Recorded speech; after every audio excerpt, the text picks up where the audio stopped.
বাবার বাড়ি থেকে এসে সুন্দর করে শাড়ি পরে বরের পছন্দের খাবার রান্না করতে চলে আসলাম।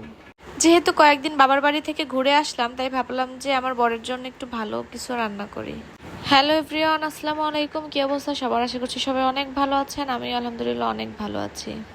বাবার বাড়ি থেকে আসতে আসতে সন্ধ্যা হয়ে গেছে, কিন্তু আমার হাজব্যান্ড জানে না যে আজকে আমি বাসায় আসব। ওকে বলছি যে কালকে আসবো, যেহেতু আজকে সন্ধ্যা হয়ে গেছে তার জন্য আমি কালকে বাসায় আসবো। কিন্তু আমার শাশুড়ি মা জানতো যে আমি আজকে আসব।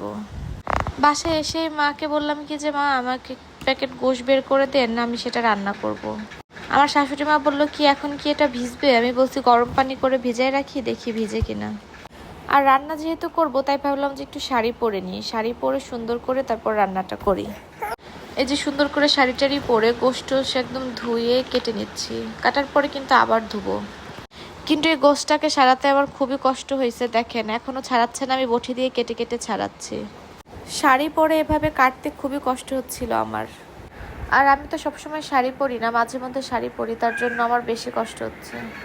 মাঝে মধ্যে মানেও হচ্ছে অনেক দিন পর পর, যদি কোনো অকেশন থাকে তখন, বা কখনো যদি শখ করে পরি তখন।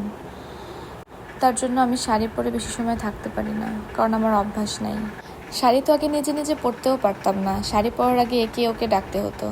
আর এখন আমি নিজে নিজে শাড়ি পরাটা শিখছি, কিন্তু অতটা ভালো করে এখনও পারি না। তারপরে যতটুকু পড়া শিখছি মোটামুটি চলে। আর আগে তো এতটুকুও পারতাম না, একে ওকে ডাকতে হতো, আর নিজের কাছে খুবই খারাপ লাগতো। মাংসটা খুব সুন্দর করে ধুয়ে নিয়ে এখন হচ্ছে রান্না উঠাই দিছি। এখানে মশলা টশলা দিয়ে খুব সুন্দর করে কষাচ্ছি। মশলাটাও কিন্তু খুব সুন্দর করে কষাতে হবে। আর এই রান্নাটা আজকে হচ্ছে আমি সয়াবিন তেল না, সরিষার তেল দিয়ে করছি। সয়াবিন তেলে নাকি কি ভেজাল পাওয়া গেছে, তার জন্য আমার শ্বশুর হচ্ছে আজকে সরিষার তেল আনছে। আমি আগে কখনো সরিষার তেলের গরুর মাংসটা রান্না করিনি এভাবে কষায়। আল্লাহ জানে কেমন হবে, খুব টেনশনে আছি। আসলে বাংলাদেশের কোনো কিছুই এখন খাঁটি না, সব কিছুতেই ভেজাল। সরিষার তেলও যে খাঁটি সেটাই বা কে বলতে পারে। তারপরেও আমার শ্বশুর আনছে, কয়েকদিন খেয়ে দেখি কি অবস্থা হয়। তারপরেও আমরা গ্রামে থাকি বলে একটু হলেও ফ্রেশ খাবার পাই। ঢাকা শহর বা অন্য কোথাও এতটা ফ্রেশ খাবার পাওয়া যায় না। আমাদের এখানেও যে একেবারে ফ্রেশ খাবার তা না, আমাদের এখানের খাবারেও ভেজাল আছে। আজকে সরিষার তেলে রান্না করছি বলে গোশের কালারটাও যেন কেমন আসতেছে। তারপরেও কিছু করার নাই, শরীরটাতে আগে ভালো রাখতে হবে। এই যে বাটাটা ধুয়ে এখন হচ্ছে আমি ফুরানিটা বেটে দিব। মাংস সুন্দর করে কষায় টষায় নিচ্ছি, এখন হচ্ছে ফুরানিটা বেটে লাস্টে ফুরানিটা দিয়ে দিব। এখানে হচ্ছে জিরা আর হচ্ছে এলাচ ভেজে নিয়ে সেটা বেটে নিচ্ছি। এটা লাস্টে যদি দিয়ে দেওয়া হয় খুব সুন্দর একটা সেন্ট আসবে। অনেকে পেঁয়াজও দেয় এটার সাথে, কিন্তু আমি এভাবে দেই, দুইভাবেই দেই, যখন যেভাবে ভালো লাগে তখন সেটা দেই। এই যে রান্নাটাও একদম শেষের দিকে, এই ফুরানিটা দেওয়া হয়ে গেলেই রান্নাটা শেষ।